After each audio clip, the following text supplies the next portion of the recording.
You are listening to Freedomizer Radio, where Freedomizers freedomize freedom.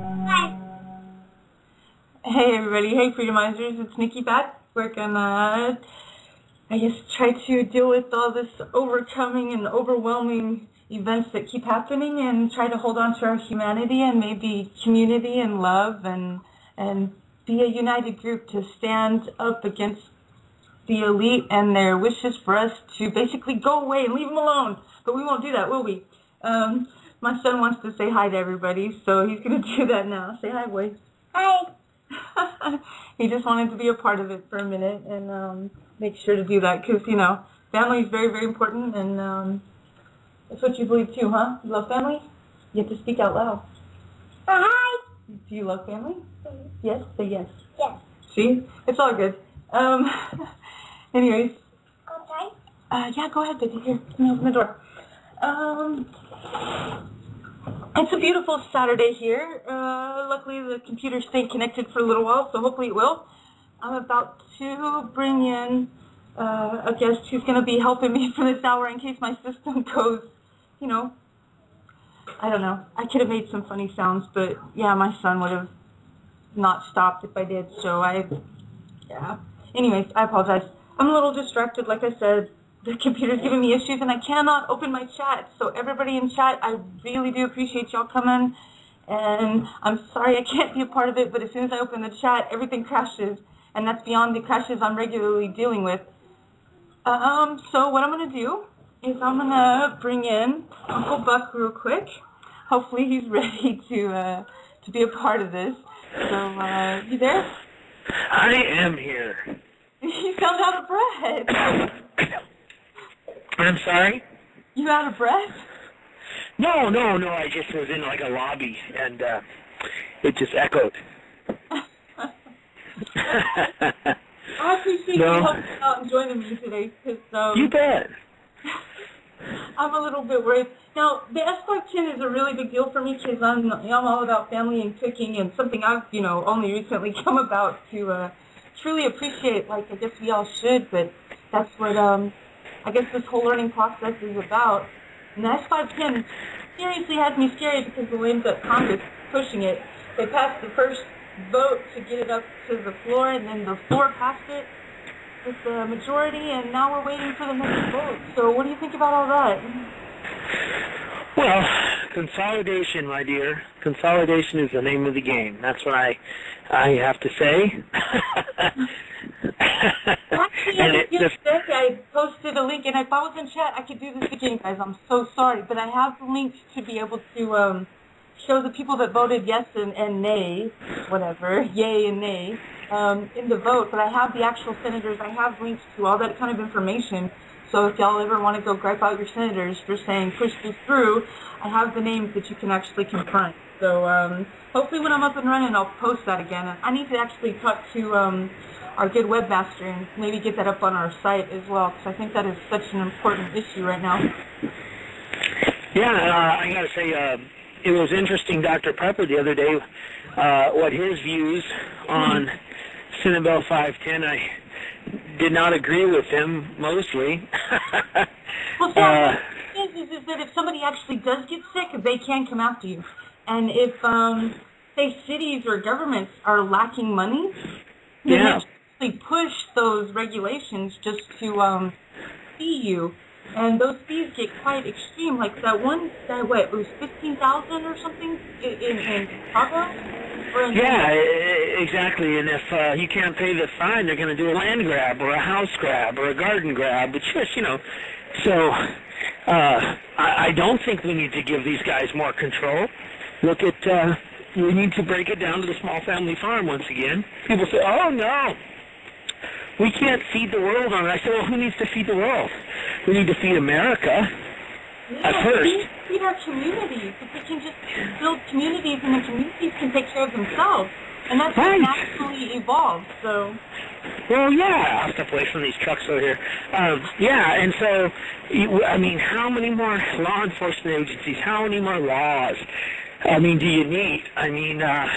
So that's why I was listening to Bruce's interview the other day with Dr. Prepper and he said, well, people kind of take this, as, Darth Vader. Well, yeah, and it's written that way. It's written very loosely, or ambiguously. There you go. Thank you. So anything can go in.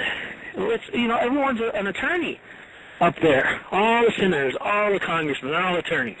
In fact, the person being put in charge, I don't know if many people realize, and if my computer was acting better, I'm sorry, people, I would be able to get you the exact name.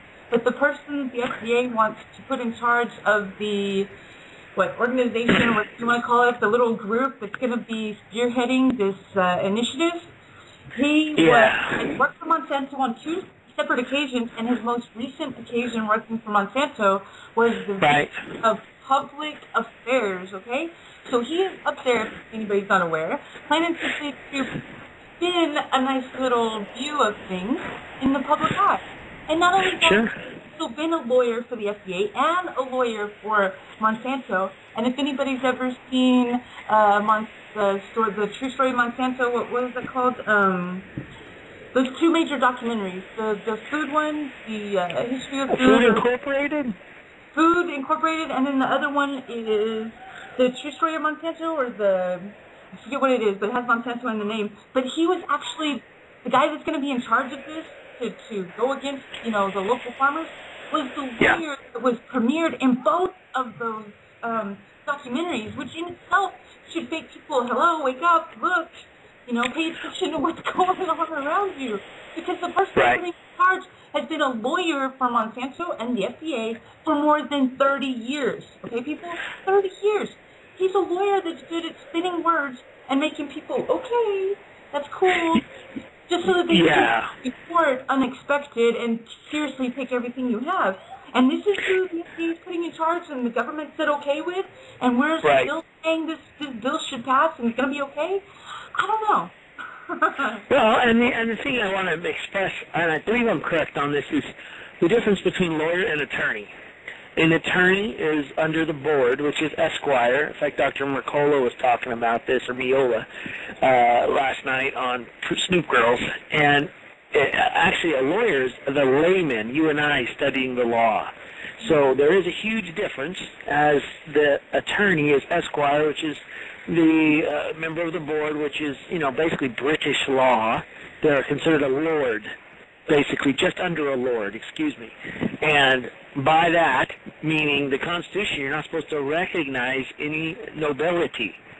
So they have circumvented, it's just a little offshoot here, with being attorneys, all of them, they've circumvented the Constitution and basically have that English law system, so to speak, and nobility. That's why you get the little ESQ, Esquire.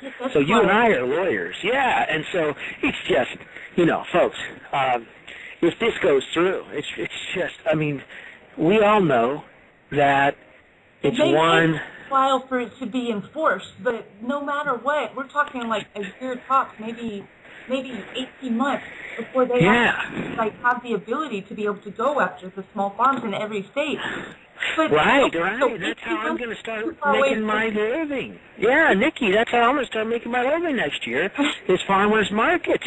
And it's like, I want out of the transportation industry because the fuel's going through the roof, and I want to go and take my fresh organics to the local supermarkets and farmers markets. I want to take my free-range chickens, and I am not going to be able to afford a $50,000 fine and or equipment that they say, hey, over $1 million. Okay, $1 million. Thank you very much. See, that's the thing that most people don't realize, is that's the big part of this bill, is the equipment that is required for you to be able to sell or trade. Okay, that's the big thing about this, is it's not about necessarily trying to protect people from being sick or anything, but if you look closely, it says that you have to have these regulated equipment to be able to basically fill and process and pull up your fresh crop, to be able to keep it safe. So the thing is if you look closely, the equipment that they're using is only being used on, say, like the large farms, including Monsanto's. And the thing about this equipment is it's so expensive. No, even small farm that does go to farmers market would ever be able to afford things like that, beyond the individual farmer, which in itself should make people stand up, because that in itself is a natural right. That is something that is natural to this world. And for the inalienable. Inalienable. Yeah. Yeah. Yeah, God-given, universe-given, creator-given, however you want to term you want to put on it. And oh, well, you know, it's not really written like that. It's just trying to make things safer. Well, busted apart there, Nick. How many people do you know got sick from a neighbor's farm, as opposed to, say, the large industry farms that sit there and sell to grocery stores and such? Because, you know, like the salmonella and everything else that seems to keep coming up tend to come from those large processing plants, not as opposed to, say, your neighbor. Well, yeah, and then I realized they're trying to pull one, the chicken companies, they're trying to pull a fast one where they're going to say, oh, yeah, these are range-free chickens, and they put a little porch outside the big chicken house, and they, you know, 2 or 3 chickens come out there, you know, and it's a little tiny porch. And they say, oh, yeah, see, they're range-free. And so those are your big companies, you know. Disgusting. You know, and all in the South and other states, too, I go by these little fruit farms, fresh Georgia peaches, watermelon, they're into peanuts, and those suckers are going to be... Everybody's selling things on the side of the road. What happens to that, you know? They're gone. The enforcement comes. Pumpkins, this includes. So what happens during Halloween? We can't even Well, buy they're going to get filled up like the TSA, and you know, and, oh, you look like a terrorist, a food terrorist. So we're going to fill you up. Now, let me see your crotch, please. And then, you know, and that culture's coming out. So it's another nail in the coffin. We must, like Orrin Hatch, Mr. Conservative Orrin Hatch from Utah, yeah, Mr. Yeah, you bastard. You know, and it's okay to get mad about this kind of thing, you know. It's just a response. It's a normal response. You got it. Yeah, I just, you know, it's Republicans and Democrats. I like this saying. It's a bird that's flying along with a left wing and a right wing, but it's the same damn bird.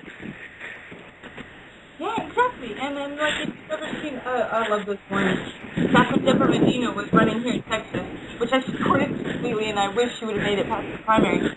But, thanks to Glenn Beck, she did not. But that's a whole other story altogether. But anyways, people, she had this beautiful, political cartoon that was out, and I loved it. It had, like, a puppet master, and it was, an octopus with, like, 8 hands, and, like, 2 of his hands were each of the individual, say, Rick Perry and Deborah Medina for that time, and then his other hands were all the press in the background. So you have this puppet master with all these hands everywhere who controls both of the major candidates that we're given as a choice, and then you have him controlling the entire press that's giving us our opinion, because, you know, that's the only thing anybody ever sees, and it was so sad, because the simple reason is it actually won. I forget what state. There was actually a write-in candidate that won. And the other candidates actually tried to go against her and sue her because they wanted to say that some people could spell her name correctly. So that didn't count. And she still, she still won. So yes, people, this can be done. You don't have to vote for those that they put in front of you. You can vote for others. You can literally write things in and do this. And like I was joking with Proof the other day, we need to write him in for president this next election. Screw what everybody else says. We'll write in Proof negative, and we'll see what happens at that point. Because since this is not his right name, I remember this was a big deal with like Alfred E. Newman, if anybody ever read that magazine. But that was like, he always pushed as like Alfred E. Newman for president, you know? And he still actually gets quite a few votes, actually, believe it or not, right? In votes. Yeah, Krusty the Clown. Yeah. To show you what kind of a system we have. But seriously. And what do they say, the old saying here, Nick? They say, the devil's in the details. And you just brought out a detail that I wasn't even aware of. $1 million worth of equipment in order to be compliant. No. Is that what you said? Yes, it is.